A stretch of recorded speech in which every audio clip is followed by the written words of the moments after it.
For the first time in KGF, we proudly introduced this modern method of education, specially designed for children aged 2 to 5 years. Carmel Kids, located near Ayyappa Temple, Srivari Nilayam, Robertson Pet KGF, the modern way of education for children aged 2 to 5 years. We provide a safe and secure environment with CCTV surveillance, smart boards, smart classes, and child-friendly spaces. Our approach encourages children to think, do, and explore through critical thinking, touch and feel learning, conversations, and early education. For admissions and inquiries, visit us at Carmel Kids, Srivari Nilayam near Ayyappa Temple.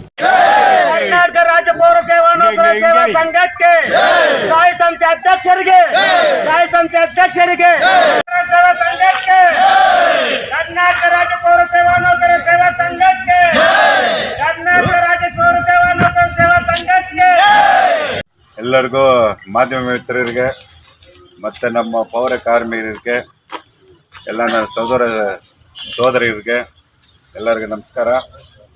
ಇವತ್ತೇನು ಇವರು ಧರಣಿ ಕೂತಿದ್ದಾರೆ, ಕರ್ನಾಟಕ ಸರ್ಕಾರ ಅವ್ರ ಬೇಡಿಕೆಲ್ಲ ಈಡೇರಿಸ್ಬೇಕಂತ ಇಲ್ಲಿ ಕೂತಿದ್ದಾರೆ. ಇದು ನ್ಯಾಯವಾದ ಹೋರಾಟ. ಈ ನ್ಯಾಯವಾದ ಹೋರಾಟಕ್ಕೆ ನನಗೆಲ್ಲ ಗೊತ್ತು. ಈ ನ್ಯಾಯವಾಗಿ ನೀವು ಹೋರಾಟ ಮಾಡ್ತಾ ಇದ್ದೀರಿ. ಇದಕ್ಕೆ ನಮ್ಮ ಬೆಂಬಲ ಇದ್ದೇ ಇರುತ್ತೆ.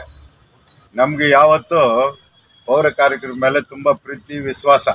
ಯಾಕಂದರೆ ನಮ್ಮ ನಗರ ಸ್ವಚ್ಛವಾಗಿರಬೇಕು, ಸುಂದರವಾಗಿರ್ಬೇಕಂದ್ರೆ ಇವ್ರಿಗೆ ಹಬ್ಬ ಇಲ್ಲ, ನೆಂಟರಿಲ್ಲ, ಮನೆ ಇಲ್ಲ.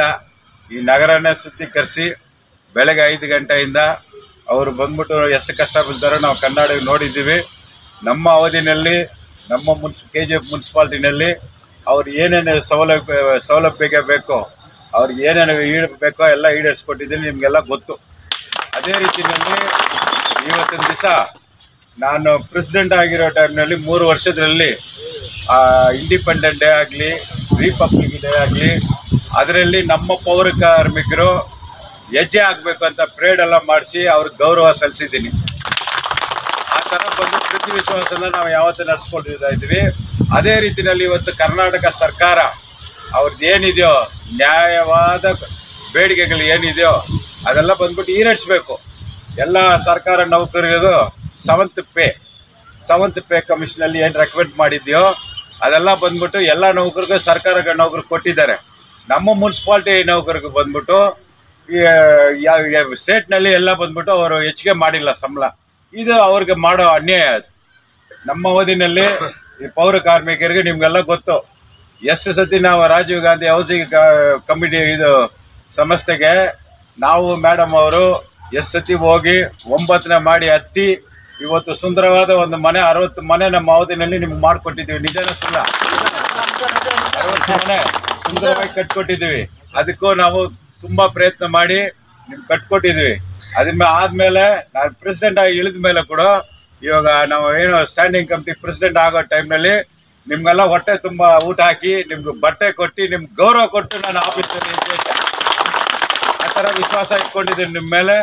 ನಿಮ್ಮ ಬೇಡಿಕೆ ಏನಿದೆಯೋ ಅದು ಬಂದ್ಬಿಟ್ಟು ಸರ್ಕಾರ ನ್ಯಾಯವಾದ ಬೇಡಿಕೆಗಳನ್ನ ಈಡೇರಿಸ್ಬೇಕು.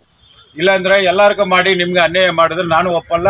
ನಾನು ನಿಮ್ಮ ಪರವಾಗಿದ್ದೀವಿ, ನಮ್ಮ KGF ಜನನೂ ನಿಮ್ಮ ಪರವಾಗಿದ್ದಾರೆ, ನಮ್ಮ ಮಾಧ್ಯಮ ಮಿತ್ರರು ಕೂಡ ನಿಮ್ಗೆ ಸಪೋರ್ಟ್ ಮಾಡ್ತಾರೆ. ಅದರಿಂದ ನಿಮ್ಮದು ಜಯವಾಗಲಿ ಅಂತ ದೇವರ ಹತ್ರ ಬೇಡ್ಕೊಳ್ತೀನಿ. ಇನ್ನೊಂದು ಏನಂದ್ರಪ್ಪ, ಇವಾಗ ನಮ್ಮ ಅವಧಿನಲ್ಲಿ 32 ಜನ ನಿಮಗೆಲ್ಲ ಪರ್ಮನೆಂಟ್ ಮಾಡಿಕೊಟ್ಟಿದ್ದೀವಿ. ಅದು ನನಗೆ ಹೆಮ್ಮೆಯಿಂದ ಹೇಳ್ಕೊಳ್ತೀನಿ. DC ಆಫೀಸ್ ಹತ್ರ ಎಷ್ಟು ಸತಿ ನಾನು ಮೆಟ್ಲೆಟ್ಟಿದ್ದೀನಿ, ಅದಕ್ಕೆ ಎಷ್ಟು ಹೋರಾಟ ಮಾಡಿದ್ದೀನಿ ಅಂತ ನಿಮ್ಗೆ ಗೊತ್ತಿಲ್ಲ ಕೂಡ ನಾನು ಮಾಡಿಕೊಟ್ಟಿದ್ದೀನಿ. ಮಾಡಿಕೊಟ್ಟು ಸಂಬಳ ಕೂಡ ತಗೊಂಡಿದ್ದೀರ. ಒಂದು ಸ್ವೀಟ್ ಕೂಡ ನನಗೆ ಕೊಟ್ಟಿಲ್ಲ ನೀವು. ಅದು ಬೇರೆ ವಿಷಯ ಇರಲಿ. ಅದೇ ರೀತಿ ನಮ್ಮ ತಮ್ಮಂದ್ರೆಲ್ಲ ಇವತ್ತು ಇದು ಲೋಡರ್ಸ್ ಆಗಲಿ, ಡ್ರೈವರ್ಸ್ ಆಗಲಿ ಇವತ್ತು ಬಂದು ಬೆಳಗ್ಗೆ 5 ಗಂಟೆಗೆ ಬರ್ತಾನೆ, ಗಾಡಿ ತಗೊಂಡು ಹೋಗ್ತಾನೆ. ಏನೋ ಒಂದು ಅನಾಹುತ ಆಗಬಾರ್ದು. ಏನೋ ಒಂದು ಅನಾಹುತ ಆದರೆ ಅವ್ರು ಸತ್ತೋದ್ರೆ ಅವ್ರ ಮನೆಗೆ ಬಂದ್ಬಿಟ್ಟು ಯಾವ ಪರಿಹಾರನೂ ಇಲ್ಲ ಅಂತ ಗೌರ್ಮೆಂಟ್ ಇವಾಗ ಘೋಷಣೆ ಮಾಡಿದೆ. ಅದು ತಪ್ಪು. ಈ ಪರ್ಮನೆಂಟ್ ಎಂಪ್ಲಾಯಿಗೆ ಏನಿದೆಯೋ ಅದೇ ರೀತಿ ಅವ್ರಿಗೆ ಏನಾದರೂ ಒಂದು ಅನಾಹುತ ಆದರೆ ಅವ್ರ ಮನೆಯವ್ರಿಗೆ ಬಂದ್ಬಿಟ್ಟು ಕೆಲಸ ಕೊಡಬೇಕು. ಅವ್ರಿಗೆ ಏನು ಸಹಾಯ ಮಾಡಬೇಕು ಸರ್ಕಾರದಿಂದ ಅದನ್ನು ಮಾಡಬೇಕಂತ ನಾನು ಸರ್ಕಾರನ ಬೇಡ್ಕೊಳ್ತೀನಿ, ಕೈ ಎತ್ತಿ ಕೇಳ್ಕೊಳ್ತೀನಿ.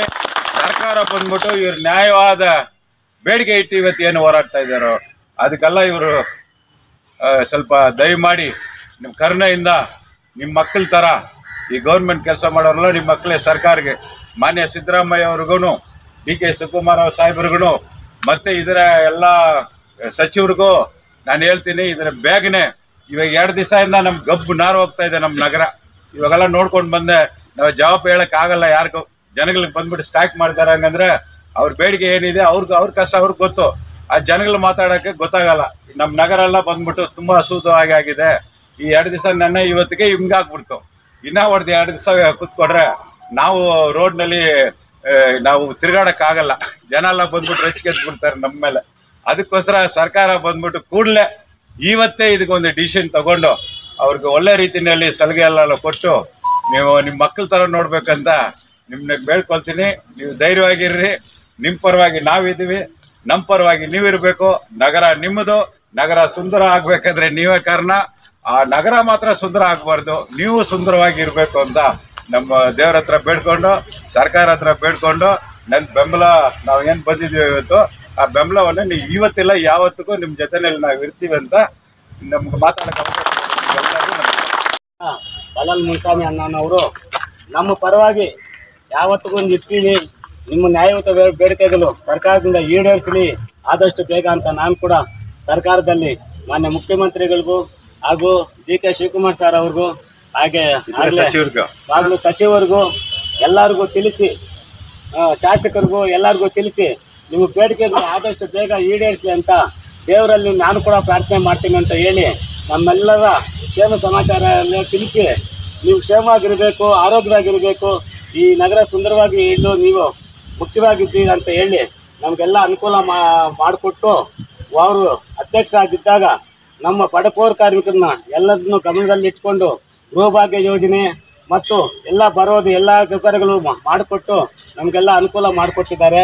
ಈಗಲೂ ಕೂಡ ಏನೇ ನಿಮ್ಮ ನ್ಯಾಯಯುತ ಬೇಡಿಕೆ ಇದ್ದರೂ ನಿಮ್ಮ ಪರವಾಗಿ ನಾವು ಇದ್ದೀವಿ ಅಂತ ಹೇಳಿ ನಮಗೆ ಬೆಂಬಲ ಕೊಡ್ತಾ ಇರುವ ಮಾನ್ಯ ಮಾಜಿ ಅಧ್ಯಕ್ಷರಾದ ಹಾಗೂ ಸ್ಥಾಯಿ ಸಮಿತಿ ಅಧ್ಯಕ್ಷರಾದ ಶ್ರೀ ಬಲಲ್ ಮುನ್ಸ್ವಾಮಿ ಅಣ್ಣನವರಿಗೆ ಕರ್ನಾಟಕ ರಾಜ್ಯ ಪೌರ ಸೇವಾ ನೌಕರರ ಸೇವಾ ಸಂಘದ ವತಿಯಿಂದ ಕೃತಜ್ಞತೆಗಳನ್ನು ಸಲ್ಲಿಸುತ್ತಿದ್ದೇನೆ. ಹೌದು, ಏನು ಹೇಳ್ತೀರಾ? ಹೋರಾಟದ ಉದ್ದೇಶ ಏನು?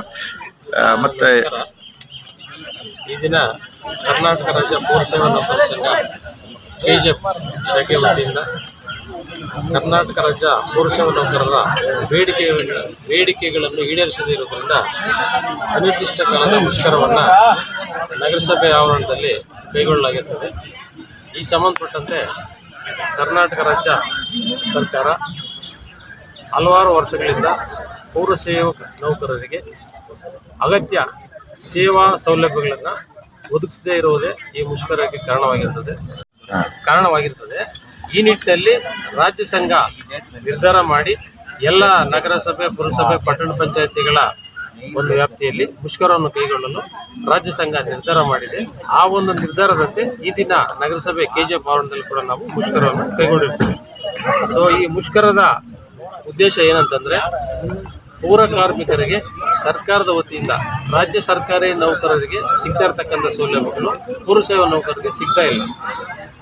ಒಂದು. ಎರಡನೇದು, ಪೌರ ಸೇವಾ ನೌಕರರು ಬೆಳಿಗ್ಗೆ 4:15ರಿಂದ 5 ಗಂಟೆಗೆ ಎದ್ದು ಅವರ ಮನೆ ಮಠ ಬಿಟ್ಟು ನಗರದ ಸ್ವಚ್ಛತೆಗಾಗಿ ನಗರ ಭಾಗದಲ್ಲಿ ಡಾಕ್ಟರ್ಗಳಂತೆ ಎಲ್ಲರ ನಾಗರಿಕರ ಜೀವನವನ್ನು ಅವರು ಕಾಪಾಡಲಿಕ್ಕೆ ಬರ್ತಾರೆ. ಅಂಥವರಿಗೇ ಕರ್ನಾಟಕ ರಾಜ್ಯ ಸರ್ಕಾರ ನೌಕರರ ಸಂಘ ಏನೇನು ಸೌಲಭ್ಯಗಳು ಪಡೀತಾ ಇದೋ ಆ ಸೌಲಭ್ಯಗಳನ್ನು ಪೌರ ಸೇವಾ ನೌಕರರು ಹಾಗೂ ನಗರಸಭೆಯ ಸ್ಥಳೀಯ ಸಂಸ್ಥೆಗಳ ನೌಕರರು ಪಡೆಯಲು ವಂಚಿತರಾಗಿದ್ದಾರೆ. ಸೊ ಉದಾಹರಣೆಗೆ KGID. ಸೊ KGID ಕರ್ನಾಟಕ ಸರ್ಕಾರದ ಎಲ್ಲ ನೌಕರರಿಗೂ ಅನ್ವಯ ಆಗ್ತದೆ. ಆದರೆ ಪೌರ ಸೇವಾ ನೌಕರರಿಗೆ ಅಥವಾ ಸ್ಥಳೀಯ ಸಂಸ್ಥೆಗಳಲ್ಲಿ ಕೆಲಸ ನಿರ್ವಹಿಸ್ತಕ್ಕಂಥ ಯಾವುದೇ ನೌಕರರಿಗೆ ಅನ್ವಯ ಆಗುತ್ತಿಲ್ಲ. ಒಂದು. ಎರಡನೇದು, ಈಗ ಜ್ಯೋತಿ ಸಂಜೀವನಿ ಅಂತ ಘನ ಸರ್ಕಾರ ಮಾಡಿದೆ. ಆ ಘನ ಸರ್ಕಾರ ಒಂದು ಆದೇಶ ಪೌರ ಸೇವಾ ನೌಕರರಿಗೆ ವಿಸ್ತರಣೆ ಆಗಿರೋದಿಲ್ಲ. ಎರಡನೇದು. ಮೂರನೇದು, ಸೊ ಇಲ್ಲಿ ಡ್ರೈವರ್ಗಳಿಂದ ಹಿಡಿದು ವಾಲ್ಮ್ಯಾನಿಂದ ಹಿಡಿದು ನಗರಸಭೆ ಸ್ಥಳೀಯ ಸಂಸ್ಥೆಗಳಲ್ಲಿ ಕೆಲಸ ನಿರ್ವಹಿಸ್ತಾ ಇರ್ತಕ್ಕಂಥ computer operator, senior programmer, junior programmer, ವಾಲ್ಮ್ಯಾನರು, ಡ್ರೈವರ್ಗಳು, ಕ್ಲೀನರ್ಗಳು ಇವ್ರಿಗೆ ಯಾರಿಗೂ ಸೇವಾ ಭದ್ರತೆ ಇಲ್ಲ. ಸೇವಾ ಭದ್ರತೆ ಇಲ್ಲದ್ರಿಂದ ಆಕಸ್ಮಿಕವಾಗಿ ಕೆಲಸ ಕಾರ್ಯಗಳು ನಿರ್ವಹಿಸುವಾಗ ಆಕಸ್ಮಿಕವಾಗಿ ಮರಣ ಹೊಂದಿದರೆ ಅವರಿಗೆ ಲೈಫ್ ಸೆಕ್ಯೂರಿಟಿ ಇರೋದಿಲ್ಲ. ಅವ್ರು ನಂಬ್ಕೊಂಡಿರ್ತಕ್ಕಂಥ ಹೆಂಡತಿ ಮಕ್ಕಳು ಅವರು ಅನ್ಯಾಯ ಆಗ್ತಾ ಇದೆ.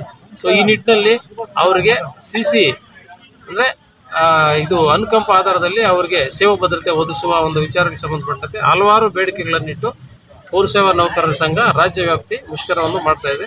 ಈ ಮುಷ್ಕರಕ್ಕೆ KGF ನಗರಸಭೆ ವತಿಯಿಂದ ನಮ್ಮ ಎಲ್ಲ ಕಚೇರಿ ಸಿಬ್ಬಂದಿಯವರು ಕೂಡ ನಾವು ಬೆಂಬಲವನ್ನು ವ್ಯಕ್ತಪಡಿಸಿರ್ತೀವಿ. ಆದಷ್ಟು ಸರ್ಕಾರ ಈ ಎಲ್ಲ ಬೇಡಿಕೆಗಳನ್ನು ಈಡೇರಿಸಲು ನಾನು ಸರ್ಕಾರದ ಪರವಾಗಿ ಅಂದರೆ ನಮ್ಮ ಪೌರಸೇವಾ ನೌಕರರ ಪರವಾಗಿ ಸರ್ಕಾರಕ್ಕೆ ಮನವಿ ಮಾಡ್ಕೊಳ್ತೀನಿ ಸರ್. ಈಗ ನಗರದಲ್ಲಿ ಏನು 4ನೇ ದಿನಕ್ಕೆ ಕಾಲಿಟ್ಟಿದೆ.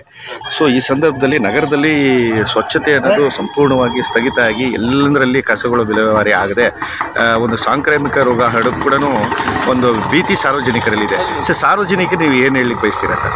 ಸಾರ್ವಜನಿಕರು, ಸಂಘ ಸಂಸ್ಥೆಗಳು, ಮಾನ್ಯ ಅಧ್ಯಕ್ಷರು, ಪೌರಾಯುಕ್ತರು ಈ ನಿಟ್ಟಿನಲ್ಲಿ ನಮಗೆ ಸಹಕಾರ ಕೊಡಬೇಕು. ಒಂದು ಎರಡನೇದು ಏನಂತಂದರೆ ಎಮರ್ಜೆನ್ಸಿ ಎಸೆನ್ಷಿಯಲ್ ಇದ್ದರೆ ನಾವು ಎಸೆನ್ಷಿಯಲ್ ಬಂದ್ ಮಾಡಿಲ್ಲ ಸರ್. ಎಸೆನ್ಷಿಯಲ್ ಬಂದ್ ಮಾಡಲಿಲ್ಲ. ಸಣ್ಣ ಪಟ್ಟ ಇದು ಕೆಲಸ ಕಾರ್ಯಗಳಿದ್ರೆ ನಮ್ಮವ್ರು ಮಾಡ್ತಾ ಇದ್ದಾರೆ ಸರ್. ಯಾವುದು ಸಂಪೂರ್ಣವಾಗಿ ಸ್ಥಗಿತ ಮಾಡಿಲ್ಲ ಸರ್. ಸೊ ಯಾವಾಗಲೂ ಮಾಡ್ದಂಗಿಂತ ಸ್ವಲ್ಪ ಕಡಿಮೆ ಆಗಿದೆ. ಸೊ ಅದರಿಂದ ನಾಗರಿಕರು, ಸಾರ್ವಜನಿಕರು ಸಹಕಾರ ಮಾಡಬೇಕು ಅಂತ ನಾನು ಈ ಸಂದರ್ಭದಲ್ಲಿ ಸಂಪರ್ಕವಾಗಿ. ಈಗ ಯಾವಾಗ ಇದು ಬಂದು ಈ ಒಂದು ಹೋರಾಟ ಸ್ಥಗಿತ ಆಗ್ಬೋದು ಸರ್? ನಮ್ಮ ರಾಜ್ಯ ಸಂಘದ ನಿರ್ದೇಶನ ಬರೋವರೆಗೂ ಇದು ಮುಂದುವರಿತದೆ ಅಂತ ನಾನು ಹೇಳ್ತೇನೆ ಸರ್.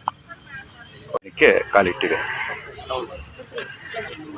ಪ್ರಮುಖ ಬೇಡಿಕೆಗಳಂದ್ರೆ ನಮ್ಮ ಏನು ಹಲವಾರು ವರ್ಷಗಳಿಂದ ಔಟ್ಸೋರ್ಸಲ್ಲೇ ಕೆಲಸ ಮಾಡ್ತಾ ಇದ್ದಾರೆ, ಸಮಾನ ವೇತನದಲ್ಲೇ ಕೆಲಸ ಮಾಡ್ತಾ ಇದ್ದಾರೆ. ನೀರಾವರಿ ಸಿಬ್ಬಂದಿ ಆಗಿರ್ಬೋದು, ಇದು ವಾಹನ ಚಾಲಕರು, ಇನ್ನು ಕಚೇರಿಗಳಲ್ಲಿ ಕೆಲಸ ಮಾಡ್ತಕ್ಕಂಥ DEOಗಳು ಅಂದರೆ ಕಂಪ್ಯೂಟರ್ ಆಪರೇಟರ್ ಸುಮಾರು ವರ್ಷಗಳಿಂದ ಮಾಡ್ತಾ ಇದ್ದಾರೆ. ಅವ್ರಿಗೆ ಯಾವುದೇ ಒಂದು ಸೇವಾ ಭದ್ರತೆಯೂ ಇಲ್ಲ. ಸೊ ಅವರಿಗೆ ಸಕ್ರಮಾತಿನೂ ಇಲ್ಲ. ಈ ನಿಟ್ಟಿನಲ್ಲಿ ನಾವು ಈ ನಮ್ಮ KGF ಶಾಖೆ ಸಂಘದ ವತಿಯಿಂದ ಎಲ್ಲ ಸರ್ಕಾರಕ್ಕೆ ತಿಳಿಯಪಡಿಸಿದ್ದೇನೆಂದರೆ ಎಲ್ಲರನ್ನೂ ಕನ್ಸಿಡರ್ ಮಾಡಿ ಅವ್ರಿಗೆ ಒಂದು ಸೇವಾ ಭದ್ರತೆ ಒದಗಿಸಬೇಕು, ಜೊತೆಗೆ ಅವ್ರನ್ನ ಕಾಯಮಾತಿ ಮಾಡಬೇಕು ಅಂತ ಮನವಿ ಮಾಡ್ತೀವಿ. ಈ ದಿನ ನಮ್ಮ ನಗರಸಭೆ ವತಿಯಿಂದ ಕರ್ನಾಟಕ ರಾಜ್ಯ ಪೌರ ಸೇವಾ ನೌಕರರ ಸೇವಾ ಸಂಘದವರು ಇವತ್ತು ನಮ್ಮ ಪೌರ ಕಾರ್ಮಿಕರಿಗೆ ಏನೇನು ಕುಂದುಕೊರತೆಗಳಿದೆ, ಸರ್ಕಾರ ವತಿಯಿಂದ ಏನೇನು ಅವರಿಗೆ ಸೌಲಭ್ಯಗಳು ಬರಬೇಕಾಗಿದೆ ಅನ್ನೋದ್ರ ಬಗ್ಗೆ ಒಂದು ಪಟ್ಟಿ ಮಾಡಿಕೊಂಡು ಇವತ್ತು ಒಂದು 4 ದಿವಸಗಳಿಂದ ನಾವು ಹೋರಾಟಕ್ಕೆ ಮುಂದಾಗಿದ್ದೀವಿ. ಇದರ ಬಗ್ಗೆ ಸರ್ಕಾರವು ಸ್ವಲ್ಪ ಆದಷ್ಟು ಗಮನ ಹರಿಸಿ ನಮ್ಮ ಪೌರ ಕಾರ್ಮಿಕರು ಮತ್ತು ನಮ್ಮ ಮ್ಯಾನೇಜರ್ ಸರ್ ಹೇಳಿದಂಗೆ KGID ಎಷ್ಟೇ ಏನೇ ನಾವು ಸರ್ಕಾರಿ ನೌಕರರಾಗಿದ್ದರೂ ಕೂಡ ನಮ್ಮ KGID ಇಲ್ಲದೇ ಇದ್ದಾಗ ನಾವು ಇತರ ರಾಜ್ಯ ಮಟ್ಟದಲ್ಲಿ ನಾವು ಕಡೆಗಣಿಸ್ತಾ ಇದ್ದೀವಿ. ಹಾಗಾಗಿ ಸರ್ಕಾರದ ವತಿಯಿಂದ ನಮಗೆ ಮುಖ್ಯವಾಗಿ ಬರಬೇಕಾಗಿರೋದೇನೆಂದರೆ ಆ KGID ಮತ್ತು 50% ವಿಶೇಷ ನೇಮಕಾತಿ ಅಂತ ಇತ್ತು. ಅದನ್ನು 100% ವಿಶೇಷ ನೇಮಕಾತಿ ಮಾಡಿದ್ರೆ ನಮ್ಮ ಪೌರ ಕಾರ್ಮಿಕರಿಗೆ ಅಂದರೆ ಡ್ರೈವರ್ಸ್, ಕ್ಲೀನರ್ಸ್, ಲೋಡರ್ಸ್ ಯಾರ್ಯಾರಿದ್ದಾರೆ ಅವರಿಗೆಲ್ಲ ಸ್ವಲ್ಪ ಅನುಕೂಲ ಆಗುತ್ತೆ.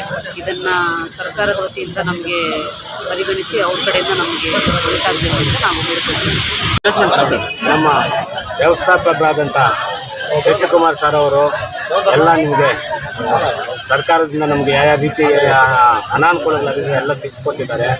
ಆ ರೀತಿ ನಮ್ಮ ರಾಜ್ಯ ಸಂಘದವರು ನಿರ್ಧಾರ ಮಾಡಿದ್ದಾರೆ. ಇವತ್ತು ಸರ್ಕಾರದಿಂದ ನಮ್ಮವ್ರನ್ನ ಕರೆದಿದ್ದಾರೆ, ನಮ್ಮ ರಾಜ್ಯಾಧ್ಯಕ್ಷರವ್ರನ್ನೆಲ್ಲ.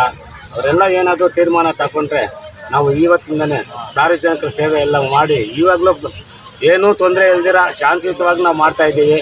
ನಮ್ಮ ಸಾಹೇಬರಾಗಲಿ, ನಮ್ಮ ವ್ಯವಸ್ಥಾಪಕರಾಗಲಿ, ನಮ್ಮ ನಗರಸಭೆ ಅಧ್ಯಕ್ಷರಾಗಲಿ ಅವರು ಯಾವ ರೀತಿ ನಮಗೆ ಅವ್ರಿಗೆ ಅನುಕೂಲ ಆಗೋ ಥರ ನಮಗೂ ಅನುಕೂಲ ಆಗೋ ಥರ ಮಾಡಿ ಅಂತ ಹೇಳಿದ್ದಾರೆ. ಅವ್ರ ಬೆಂಬಲ ತೆಗೆದುಕೊಂಡು ನಾವು ಶಾಂತಿಯುತವಾಗಿ ನಮ್ಮ ನ್ಯಾಯಯುತವಾದ ಬೇಡಿಕೆಗಳನ್ನು ಈಡೇರಿಸಬೇಕೆಂದು ನಿಮ್ಮಲ್ಲಿ ನಾವು ಮನವಿ ಮಾಡ್ಕೊಳ್ತೀವಿ. ಸರ್ಕಾರಕ್ಕೆ ಮನವಿ ಸಲ್ಲಿಸಿದ್ದೀವಿ. ಆದ್ದರಿಂದ ನಾವು KGF ತಾಲೂಕಿನಲ್ಲಿ ನಮ್ಮ ಕಚೇರಿ ಸಿಬ್ಬಂದಿಗಳು, ಪೌರ ಕಾರ್ಮಿಕರು ಎಲ್ಲ ಸೇರಿಕೊಂಡು ಒಟ್ಟಾಗಿ ಈ ಮುಷ್ಕರವನ್ನು ಮುಂದುವರಿಸಿದ್ದಾರೆ.